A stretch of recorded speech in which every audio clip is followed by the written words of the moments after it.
Assalamualaikum warahmatullahi wabarakatuh. Jumpa lagi dengan saya Fauzia Mustamin SPDGR, Guru SMA Negeri 1 Lasalimu, Kabupaten Buton. Pada paparan kali ini saya akan memaparkan aksi nyata saya dengan topik perencanaan pembelajaran SMA SMK paket C dengan tema merumuskan tujuan pembelajaran.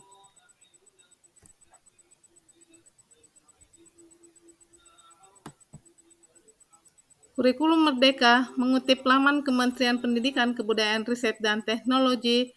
Kurikulum Merdeka adalah kurikulum dengan pembelajaran infrastruktur yang beragam, di mana konten pembelajaran akan lebih optimal agar peserta didik memiliki cukup waktu untuk mendalami konsep dan penguatan kompetensi. Istilah baru dalam kurikulum Merdeka yang pertama adalah modul ajar, tujuan pembelajaran, capaian pembelajaran, alur tujuan pembelajaran, dan kriteria ketercapaian tujuan pembelajaran. Apa itu CP, apa itu TP, dan apa itu ATP? CP adalah merupakan kompetensi pembelajaran yang harus dicapai peserta didik pada setiap fase. Perkembangan CP mencakup sekumpulan kompetensi dan lingkup materi yang disusun secara komprehensif dalam bentuk narasi. Adapun TP merupakan deskripsi pencapaian 3 aspek kompetensi: pengetahuan, keterampilan, dan sikap peserta didik yang perlu dibangun melalui satu atau lebih kegiatan pembelajaran. Adapun ATP adalah tujuan pembelajaran, rangkaian tujuan pembelajaran yang tersusun secara sistematis dan logis dalam fase secara utuh menurut urutan pembelajaran sejak awal hingga akhir suatu fase ATP. Ini memiliki fungsi yang sama dengan silabus, yakni menjadi panduan perencanaan pembelajaran. Ini adalah gambaran bagaimana pencapaian pembelajaran per fase.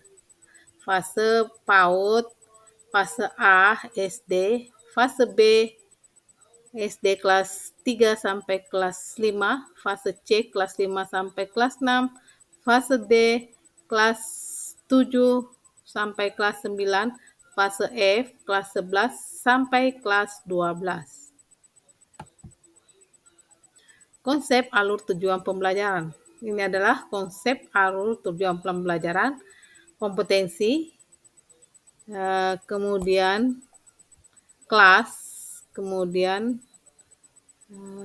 disiplin pendidikan, memahami capaian pembelajaran, merumuskan tujuan pembelajaran, kemudian menyusun alur tujuan pembelajaran dan tujuan dari tujuan pembelajaran, kemudian merancang pembelajaran.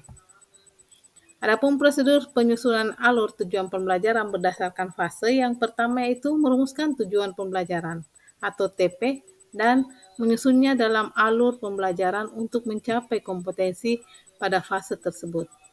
Kemudian yang kedua, menganalisis elemen capaian pembelajaran untuk mengidentifikasi kompetensi pada akhir fase pada elemen tersebut. Kemudian yang ketiga adalah tim pendidik berkolaborasi menganalisis naskah capaian pembelajaran mata pelajaran yang menjadi fokus.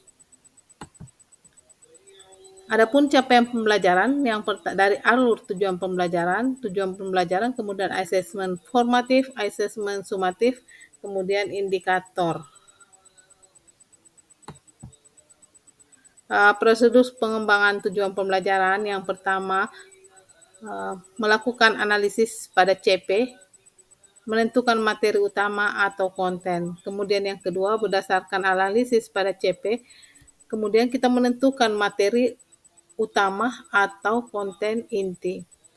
Fase ketiga yaitu menentukan tujuan pembelajaran, dan yang terakhir adalah menentukan TP.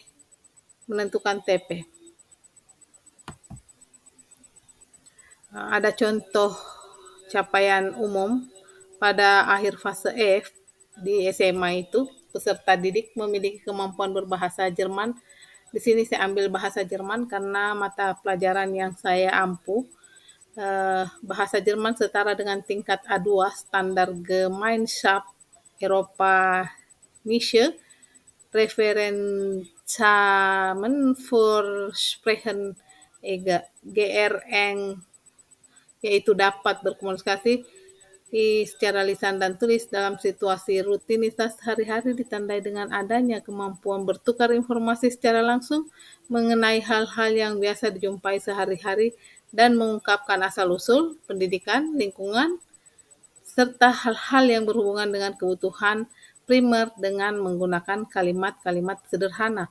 Peserta didik memiliki kemampuan. Adapun CP per elemen yang pertama menyimak.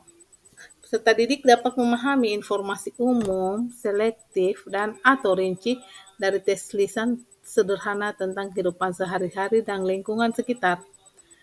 Berbicara, peserta didik dapat memproduksi tes lisan sederhana dalam bentuk dialog atau monolog tentang kehidupan sehari-hari dan lingkungan sekitar.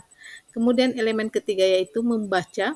Peserta didik dapat memahami informasi umum, selektif, atau rinci dari berbagai teks tulis sederhana tentang kehidupan sehari-hari dan lingkungan sekitar. Kemudian elemen yang keempat yaitu menulis. Peserta dapat menyusun teks tulis sederhana dalam bentuk dialog, formulir isian email atau teks sederhana lainnya tentang kehidupan sehari-hari dalam lingkungan sekitar. Ini adalah contoh tujuan pembelajaran yang saya buat dalam mata pelajaran bahasa Jerman kelas 11 SMA Negeri 1 Lasalimu. CP pada akhir fase kelas 11 peserta didik memahami kalimat meminta perhatian, mengecek pemahaman, meminta izin, memuji, serta cara meresponnya terkait topik keluarga famili dalam kehidupan sehari-hari Alltagsleben dengan memperhatikan unsur kebahasaan, struktur teks, dan unsur budaya. Ini tujuan pembelajaran bahasa Jerman kelas 11 SMA Negeri 1 Lasalimu untuk mata pelajaran bahasa Jerman. Tujuan pembelajaran yang kami ambil contoh di sini, yang saya ambil contoh, satu, peserta didik diharapkan mampu membuat kalimat minta izin. Peserta didik diharap mampu berdialog dengan topik di family. Yang ketiga yaitu peserta didik diharap mampu membuat dialog pendek dengan tema memuji dalam bahasa Jerman. Ini adalah dokumentasi proses perumusan tujuan pembelajaran. Kemudian ini adalah dokumentasi diskusi yang dilakukan dengan kepala sekolah dalam rangka membuat tujuan pembelajaran. Dokumentasi dengan teman kerja, dengan teman MGMP ketika membuat proses tujuan pembelajaran. Kemudian dokumentasi diskusi dengan pengawas. Kemudian ini adalah dokumentasi umpan balik teman-teman rekan kerja ketika melihat aksi nyata yang saya buat. Ini adalah dokumentasi umpan balik yang diberikan oleh teman-teman rekan kerja. Terima kasih, sekian. Wassalamualaikum warahmatullahi wabarakatuh.